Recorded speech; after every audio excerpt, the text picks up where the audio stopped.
right, let's go back to the phones. Please. Hi, Pete in Belmont. What are you doing, Pete? I was listening to the Brandon Aiyuk stuff, and as a lifetime Niner fan, I'm a cautionary tale for Brandon. And my cautionary tale is Delaney Walker. That was a beloved offensive guy. He was redefining the position, a huge part of the offense, loved by the coach and the fan base. He went for the bag in Tennessee, and you never heard from the guy again. And, I mean, it was probably not that much more than what the Niners were offering. I forget. It was a long time ago. But as Brandon goes for his extra 10% of salary, he should really look at things like that. And that's really what I have to say about Brandon. This is a bad example, Pete. Dibs is shaking his head through the whole phone call. Well, thank you, Pete. I wanted to make sure that the homework that I was going to do was going to back up my head shake, and he played 7 years with the Niners. He played 7 years in Tennessee. He made 3 Pro Bowls in Tennessee. He had triple the catches in Tennessee than what he had in San Francisco. And yes, he didn't have the same team success, but he got the bag, and then he went out and had 60, 63, and 94 catches his first 3 years. No, he did well. Delaney Walker did well. He did well out there. And by the way, let me add further. I don't care even if he didn't. You're never going to hear me come down a player's road for getting that bag. Getting the bag. Exactly. The problem with Brandon is he's been offered the bag. Couple of them. And he won't take it. Offered a Gucci. Okay. Offered a Birkin. Major. That's Majors with an S. That's why he is so exhausting. I don't mind if you take the bag. Take the bag. Go. Or don't. But do something. Nice. It's almost an Amy Winehouse reference there. You take the box. Thank you. You got to do something.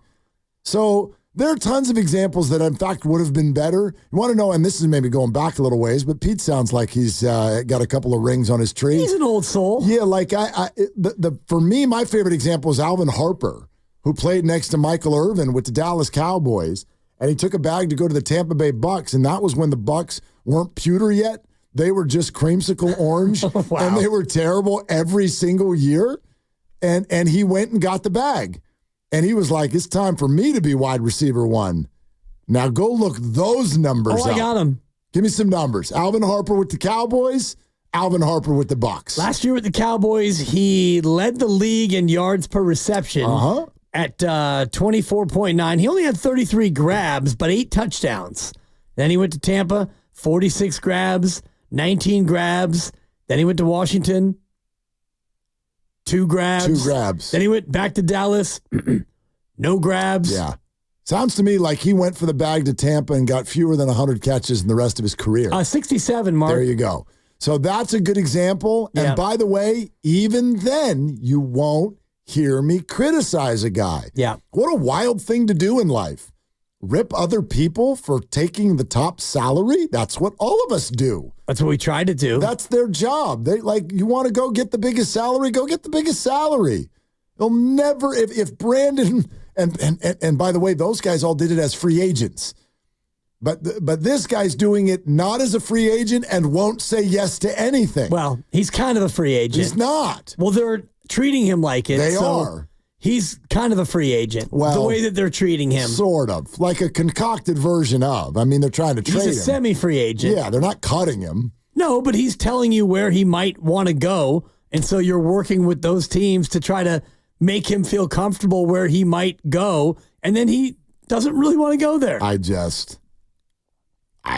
getting clowned. But I think the larger point Pete's trying to make, and we've heard this, and I might even somewhat agree, that if Brandon Aiyuk were to leave the 49ers right now, I think the betting favorite would suggest that his 1,300-yard receiving days are probably over. Could be. Especially with the teams we're talking about. Now, if you told me that he wanted to go be a Chiefs, or if he wanted to go be a Bills, right? Now we're having a different conversation. But if you want to go be a Steeler or a Brown or a Patriot or a Commander, oh, yeah. Yeah, we're done getting 1,300 yards. Well, maybe now, but down the road it might be different.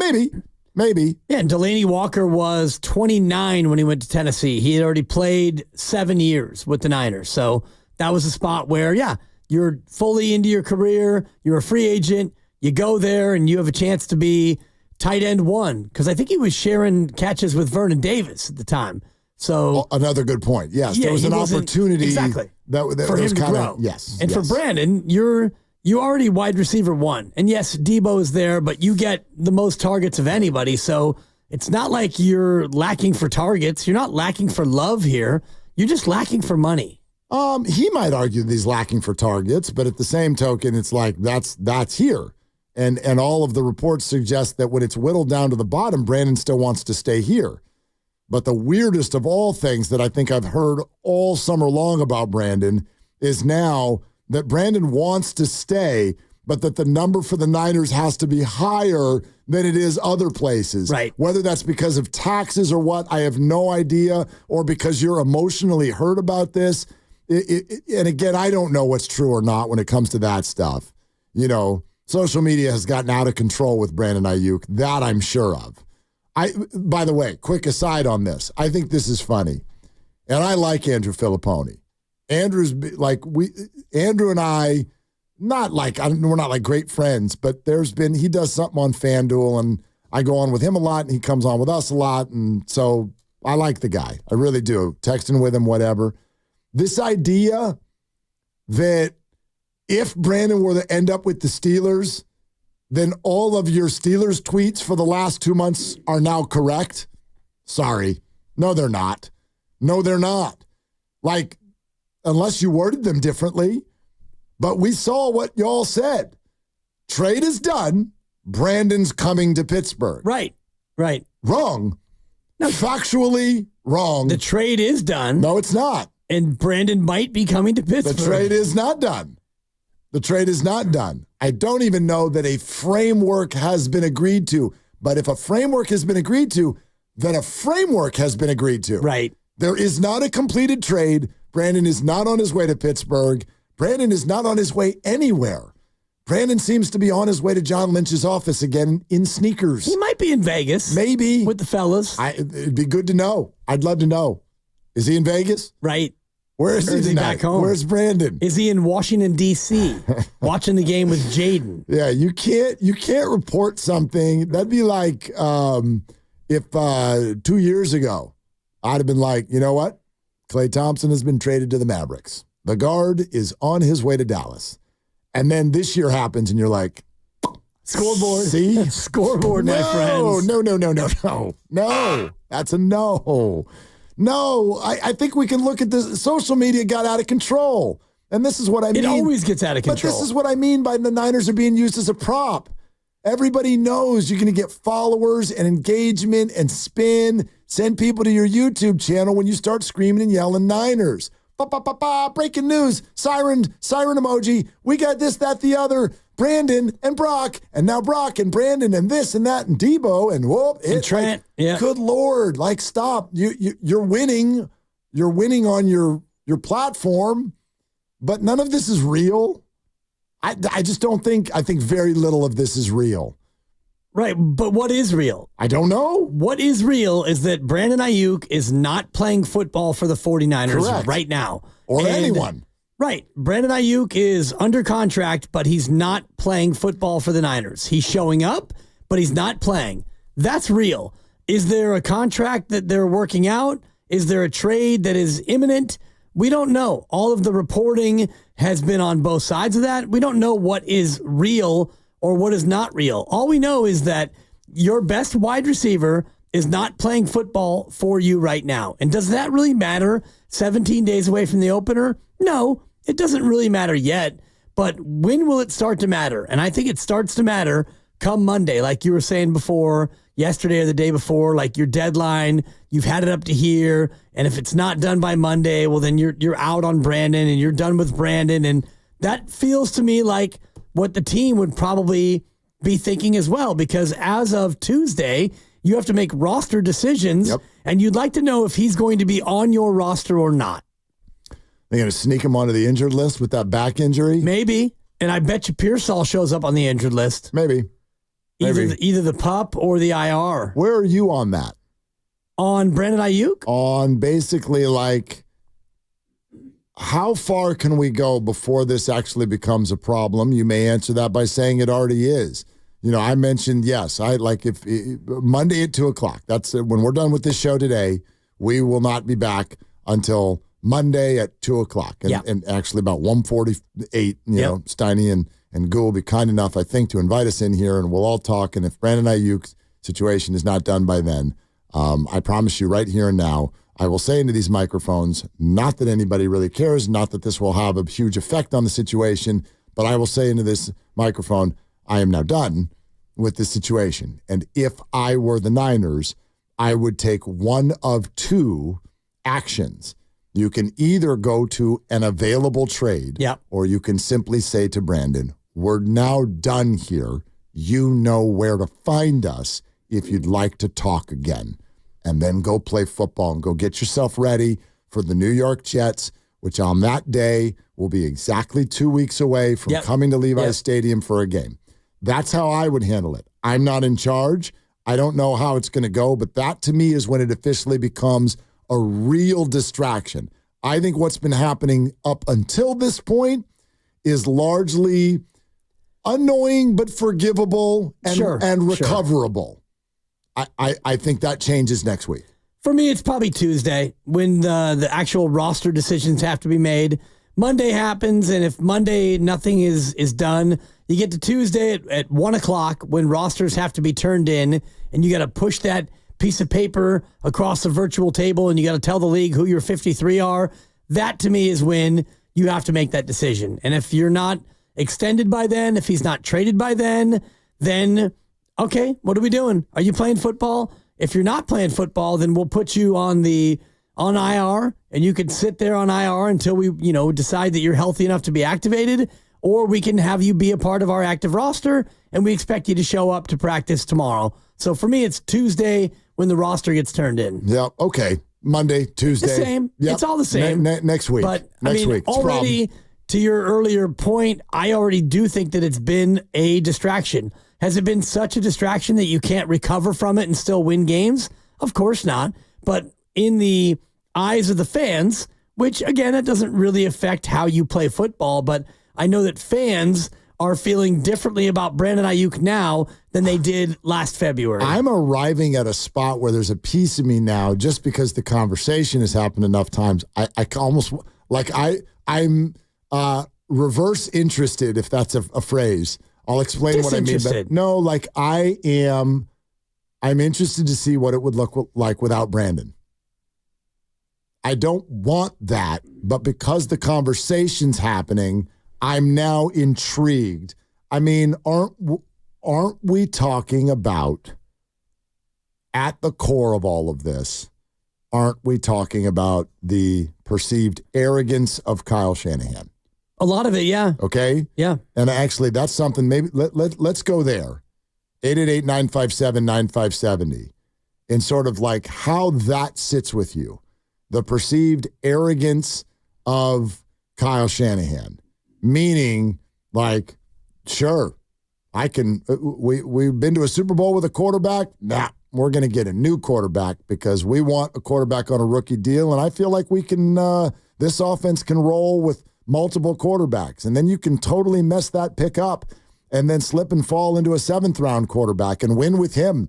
And then you can win. I mean, this has been the Shanahan way all along. We can win with this running back. We can win with that running back. We can win with Joe Staley. We can win with Trent Williams. We can.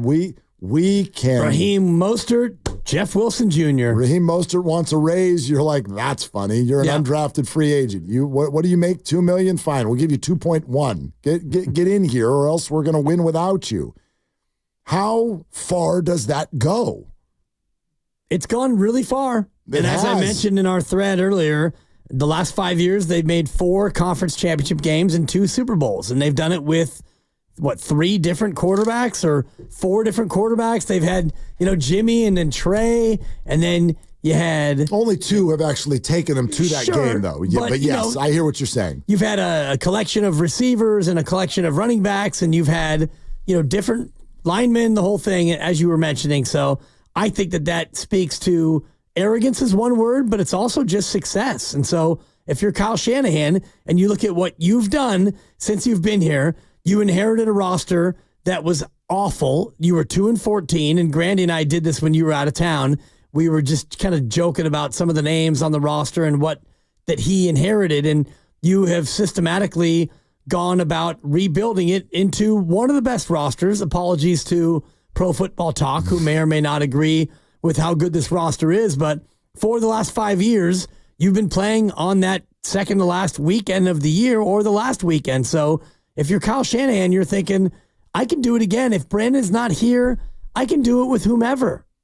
It's funny the way we translate that. Like, I totally buy everything you're saying, but I think that sometimes, and maybe it's because we want to turn him into a television character or something, we make it sound like Kyle's like a swashbuckler who walks through the hallways and like, I can win with you and I can win without you. Like, I don't think Kyle is that much of a jerk.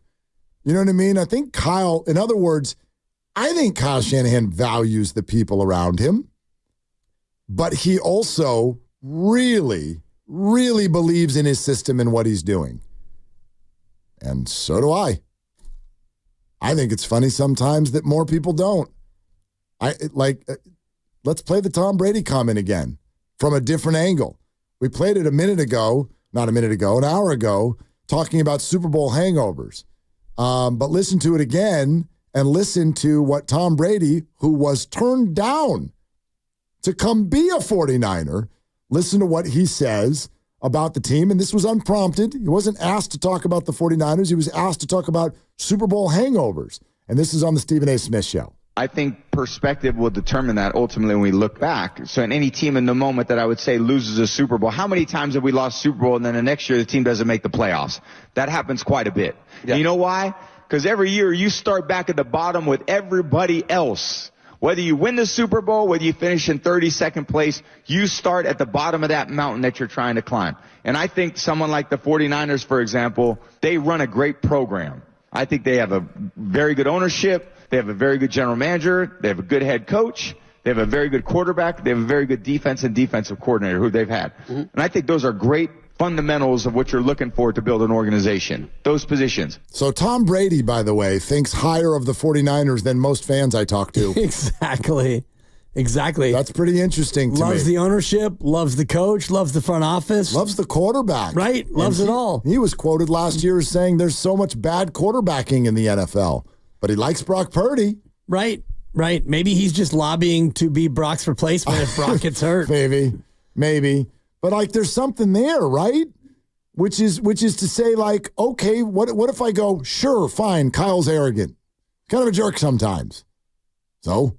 Right. He is successful. So it's a fine line between success and arrogance, and I don't think that he's arrogant. I've never thought that he was arrogant. I don't think, for me, no, arrogance is when you let everybody know how smart and how great you are, and I don't think he does that. I think that he is just successful. And, he's confident that what he does and his system and his methodology and his play sheet and everything else that he does and stuff and the roster that he constructs, I think that he's confident in that. I don't think that he's arrogant. Yeah, we talked about this earlier in the week too a little bit. Like, and I know arrogant's not a great word, but I don't even mind if he is arrogant.